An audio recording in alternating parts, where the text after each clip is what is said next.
Now, I ended game week 12 with a small red arrow. I'm down to 210k overall now, but I have 4 free transfers to use. And here is my team selection for game week 13.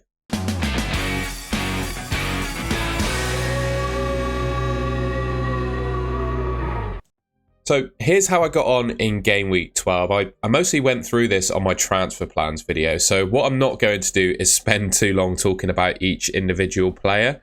What you have noticed is if you watch my transfer plans video, I had Wood and Jimenez the wrong way around. Wood is actually Wood and Jimenez is actually Jimenez in this one. So I survived the Newcastle game basically. I made my transfer plans video on Monday. That came out before the Newcastle game. And I said on that video, I was quite worried about Lewis Hall and Isak. Thankfully, neither of them returned, but Lewis Hall did look pretty dangerous. At one point in the game, he accumulated more expected goal involvement than West Ham did in the entire game. So, well, at one point in the game, I don't think that was in the entirety of the game. You get what I mean? So I was a little bit worried about him. Having gone for Levi Colwill, by the way, my transfer last week, I sold Rico Lewis and I was between Luca Dean, Lewis Hall or Colwill. I went for Colwill because I didn't necessarily think over the very short term he was the best option, but he rotated quite nicely with Aina, and I also thought during the really busy, congested Christmas period, he'd be the most sensible transfer in because I just had a feeling that Lewis Hall and Luca Dean might get rotated. That obviously came to fruition with Luca Dean. He didn't start in game week 12. Obviously Lewis Hall did, but I don't think he's going to start every single game for Newcastle. So yeah, I just had that in mind, so I went for Colwill. Flecken and Salah were my only 2 returners in game week 12. Obviously, Flecken with his clean sheet and some saves points. Salah, 2 goals, but a yellow card. That took his shirt off after scoring the second goal, which cost me 2 points. Very upset about that. So I finished on 51 points and in 210k overall, about 100,000 red arrow. But to be honest, to only get a 100,000 red arrow after 2 players in my team returned, I'll take that, to be honest. And at this stage of the season, 12 game weeks in, I still think that's a really good place to be.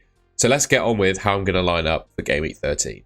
So first up then is my defence. There's one player that I'm not a big fan of in my team at the moment, and that's Guardiola. 6.3 million, owned by 31% of the game.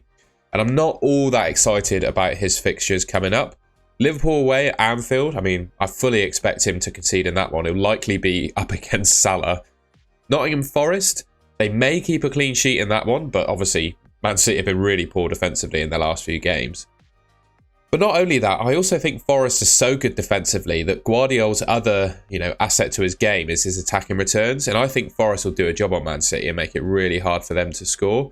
Crystal Palace in 15 is a good fixture. I'm not going to deny that. And then they got Man United and Villa, who could well score against them. So with all that in mind, I'm looking to potentially get rid of Guardiola. And if you've watched any of my content over the last few weeks, you won't be surprised to see that I'm looking to buy an Arsenal defender. I'm not going to spend too long on this because I bang on about Arsenal defence in pretty much all of my videos. But their next 6 fixtures look really good. And according to 11FI, their clean sheet odds are really good as well. You can see there over 40% or more percentage chance of keeping a clean sheet over the next 5 games in each of them, right?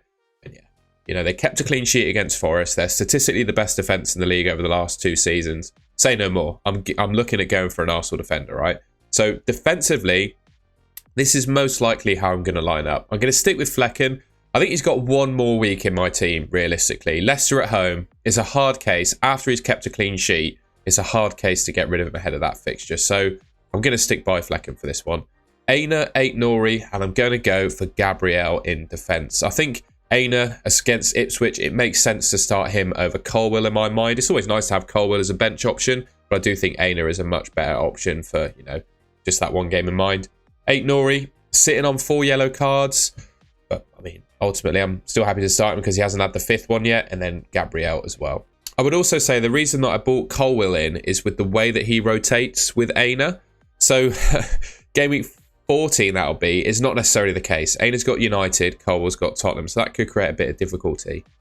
But in game week 14, Aina's got Man City and Colwill's got Southampton. And that kind of rotation there was in the back of my mind when I made the transfer. So I'll look to rotate Aina and Colwill over those weeks. And to be honest, starting Aina against Man United is not the worst thing in the world. So yeah, this is likely how I'm going to line up defensively. Flecken gets another week in my team. I'm going to do Guardiola to Gabriel, leaving me with 3 free transfers left. and a little bit of growth, 0.6 million in the bank. So I'm just going to go back to how my team looked at the end of game week 12. And there's one midfielder, you can see there, I've got Rodgers, Palmer, and Bumo and Salah. One midfielder I feel is missing, and that's Bukayo Saka.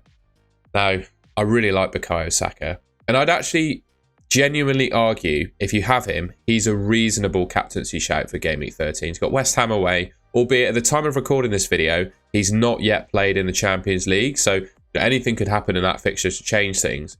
But right now, he's got West Ham at home in game week 13. I'd say there are 4 potential captaincy options, and we'll go into who they are in my team at least in a second. But I think you've got Palmer, actually no, 3. Palmer, Salah, and obviously Bukayo Saka. I was going to mention Haaland in there, but I'm not too sure you'd actually want to captain Haaland against Liverpool. And you think about it, Salah's got Man City, Palmer's got Villa, and then Bukayo Saka's got West Ham. What's the best fixture out of those 3? I'd say it's West Ham and Bukayo Saka. So with all that in mind, you know, it's a tough case really not to consider at least Bukayo Saka as an option. However, in order to get Bukayo Saka, it means I'm going to have to sell Erling Haaland. And I've got quite a controversial opinion on this one. I don't want to sell Erling Haaland. I quite like the thought of having the double Golden Boot winner, top scoring player in the game in multiple seasons gone by. I quite like having him in my team as a sort of differential. He's down to 57.4% ownership now. I think at one point he was 75% owned in the game. God knows how many like dead teams there are. You know, players that haven't touched their team since game week 1 that still have him in. I'd say a lot of engaged managers now are considering selling him, and I'm not going to deny that there's a genuine case to get rid of him. And even in my team, you could probably make a genuine case to get rid of him. But I quite like the idea of being a little bit different and sticking by him and just always having him if I fancied it as a captaincy option. So just go into my midfield. I think I'm going to stick to my guns with the 3 players I have. Yes, it'd be nice to get Saka in, but ultimately, you know, keeping Haaland, Salah and Palmer, I think those 3 players, that's enough to choose a captain from. So yeah, Salah, Palmer and Bumo Rodgers, as it was last week, is going to be my midfield. So I sort of already did a little spoiler as to who one of my forwards is going to be. But I'm also looking, remembering I have Raul Jimenez and Chris Wood as my other 2 cheap forwards in the team. I'm looking at those 2, and I think their time in my team is limited as well. It's really hard for me to sell Chris Wood ahead of playing Ipswich. I don't think it's worth doing that. Raul Jimenez, though, he could potentially be on the chopping block. I look back, actually, I'll just go back to my team again. I do look back to my team, though, particularly with Raul Jimenez. I look at Colwill, Palmer and stuff as well. It could be quite easy to think negatively about this team, right? The fact it only scored 51 points, there were only 2 players in it that returned. But I think it was such fine margins between that and maybe having 4 or 5 of the players in my team return. So Colwill, for example, was a late penalty away from keeping a clean sheet against Leicester. In fact, I think that clean sheet was so on that Sanchez literally didn't have a single save made in FPL. He counts as 0 saves in FPL. Palmer, he should have scored, had a shot blocked by Madueke. And Raul Jimenez had a huge chance that he hit against the crossbar from about 3 yards out. So fine margins. And I've said there I'll potentially get rid of Raul Jimenez.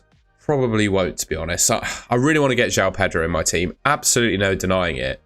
But I don't think Raul Jimenez has played badly enough yet that it's absolutely worth that move. But I must say I am really close to considering that transfer. It might well be something I end up doing in the end, because I don't like making early transfers before prices change, but I do just have the feeling that Raul Jimenez will continually drop in price just as weeks go on, and João Pedro will continue to go up because of just how good he is and how popular he's going to be. So I'm definitely not going to make the move early during, before the deadline, but I think hopping on João Pedro earlier than I may have already planned to, because I'm not, desperate to sell Raul Jimenez, but just because I think there's going to be a price disparity from the 2, that might make sense. So I reserve the right to consider things with Raul Jimenez.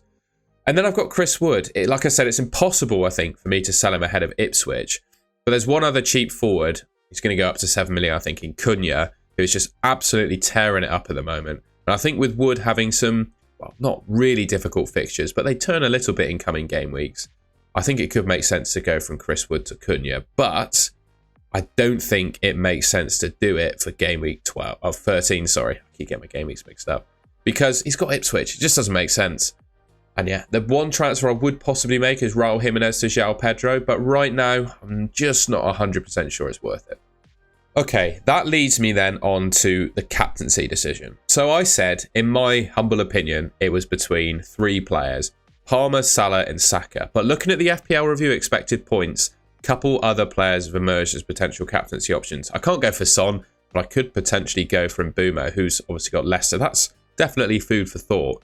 Looking at Fantasy Football Hub, they've got Salah, Palmer and Saka as the top 3. You can see Salah and Palmer are basically joint on expected points. There's 0.1 in it. Saka's in 3rd, and then even Chris Wood is right up there as well as a potential captaincy option. I really like Chris Wood. He's been fantastic for me this season, but I'm not 100% sure I could bring myself to captain him. Honestly, I think for me, with my team, it's between 2 players to captain. That's Palmer and Salah. And I compare their stats that they've put up this season. Ultimately, there's not a massive amount in it. This is just their game-on-game goals, assists, expected goals, etc., etc. There's not a whole lot in it in terms of stats that they've put up. But given, you know, the run of form that players are in, etc., I think Salah probably edges it in terms of numbers they've put up. And then I think another thing to analyse is the fixture. So Palmer's got Aston Villa and Salah's got Man City.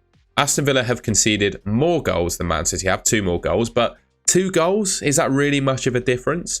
And then the expected goals against, Man City have actually conceded more of those than Aston Villa have. So that technically makes, in terms of expected goals against at least, technically makes Aston Villa either the same or a better defence than Man City. So on the face of it, you might consider, oh, Palmer's got a much easier fixture as Aston Villa. But when you compare how well the defences have been playing, they're pretty equal.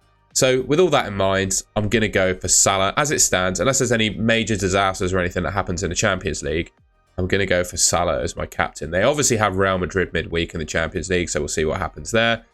But right now, I think he's going to be my captain. And it might seem boring. I've got 4 free transfers and I'm only using 1. Might do Raul Jimenez to João Pedro. That might be something I do, to be fair. That's that'd be an additional transfer. But other than that, I don't think it's worth making any other big changes to my team right now. So yeah, this is how I think I'm going to end up. Leaves me with 3 free transfers left at the moment, unless I do Raul to João Pedro. 0.6 million in the bank, 65.4 expected points, and a 95% AI rating. Just to end the video, I wanted to say all of the expected points data, AI rating, etc., are all courtesy of Fantasy Football Hub. And there's a green, I believe it's called Green Friday offer, where you get a month's free when you sign up. There's a link to sign up to Fantasy Football Hub in the description below if you wanted to sign up. Yeah, this is likely going to be my team for Game Week 13. Let me know what you think in the comments. All right, and that's the end of the video. I hope you enjoyed that and found it useful. If you did, please leave me a like rating. And like I said, let me know in the comments if there's any changes you suggest to my team. If you're new around here, enjoy my content and haven't already subscribed, I'd really appreciate it if you could hit subscribe. Should be just there on your screen. That leaves me just to say thank you very much for watching, and I will catch you in my next video.